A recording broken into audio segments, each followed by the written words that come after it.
అందరికీ నమస్కారాలు. మా ప్రెస్ సోదరులందరికీ కూడా ఈరోజు ముఖ్యంగా ప్రెస్ మీట్ పెట్టడం ముఖ్య కారణం, చాలా రోజుల నుంచి పాపంపేట అక్కడ సర్వే నంబరు 106 ఒకటవ లెటర్లో 63 సెంట్లు, అది సుప్రీంకోర్టు ఆర్డర్ ప్రకారం 63 సెంట్లు బిల్డింగ్స్ ఎవరైతే కట్టారో సుప్రీంకోర్టు ఆర్డర్ ప్రకారం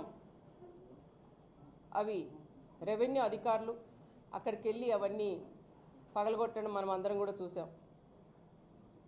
అది సుప్రీంకోర్టు ఆర్డర్ ప్రకారం వాళ్ళు చేస్తే అయినా మా పార్టీ లీడర్లు ఎక్స్ జెడ్పీటీసీ కానీ అక్కడుండే లీడర్లు అందరూ కూడా కలిసి ధర్నా కూడా చేసి ఇవి తీసేయకూడదని చాలా వరకు ప్రయత్నం కూడా చేశారు.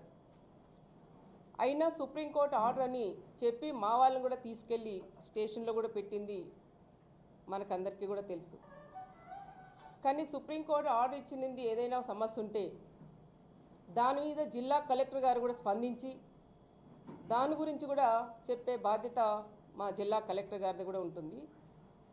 అది కూడా దాని గురించి కూడా ప్రెస్లో కూడా వచ్చేలాగా వాళ్ళు కూడా చేశారు. కానీ దాని గురించి తోపు ఒక మాజీ ఎమ్మెల్యే వెళ్ళి అది రాజకీయం చేసి మరి ఆ రోజు పగలగొట్టినప్పుడు అక్కడికి వెళ్ళి ధర్నాలు చేసి ఎందుకు నిలిపేయలేకపోయినాడని నేను కూడా ఈ ప్రెస్ ద్వారా కూడా నేను అడుగుతున్నాం. ఏదో రకంగా రాజకీయం చేయాలని ఆలోచనతోనే అదంతా అయిపోయినాక మళ్ళీ 3 రోజులకు హడావుడి చేసి అక్కడికి వెళ్ళి ధర్నాలు చేసి పరిటాల సునీతమ్మ ఇక్కడ ఒక ఆఫీస్ కట్టాలని ఆలోచనతో ఇవన్నీ కూడా తీసేపిచ్చిందని మాట్లాడడం అది ఎంతవరకు సహజమో ఒక్కసారి ప్రజలు కూడా ఆలోచించాలని కూడా నేను కోరుకుంటున్నాం. దీనికి సంబంధించిన పక్కంది నేను మంత్రిగా ఉన్నప్పుడు దాదాపు 4.5 ఎకరా, అది కూడా అందరూ కూడా కలిసి మాట్లాడుకొని రిజిస్ట్రేషన్లు కూడా వాళ్ళు చేయించుకున్నారు. వాళ్ళంతా ఈరోజు సంతోషంగా ఉన్నారు, నాకు బొక్కలు ఇచ్చిపోతున్నారు, అమ్మ నువ్వు ఆ రోజు మంచి పని చేసావు అని.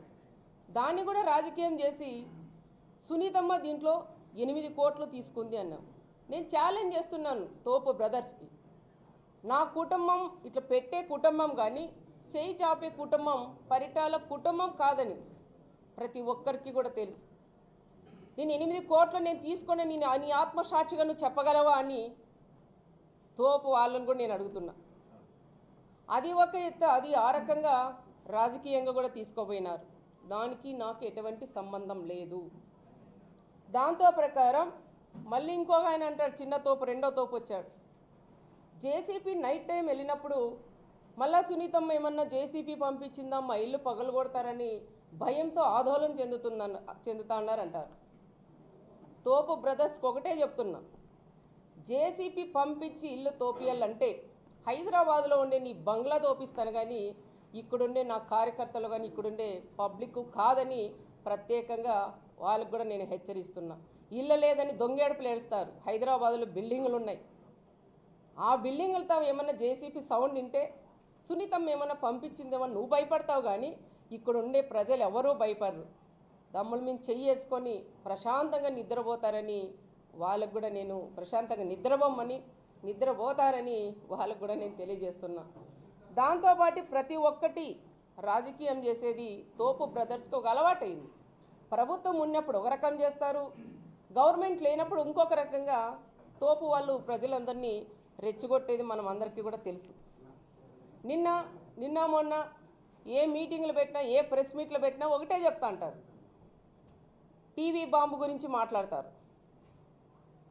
టీవీ బాంబు గురించి మాట్లాడినప్పుడు కారు బాంబు ఎందుకు గుర్తు రాలేదయ్యా మీకు? ఇక్కడున్న మా అమాయకులైన ఒక ప్రెస్ సోదరులు అక్కడ దాదాపు 24 మందిని పొట్టను పెట్టుకొనింది, అది మీరు కాదా? మరి ఇది మాట్లాడినప్పుడు అది ఎందుకు మాట్లాడలేకపోయినారని నేను కూడా వాళ్ళని అడుగుతున్నా. దీనిలో మాట్లాడేకేమో ఏదో పరిటాల కుటుంబం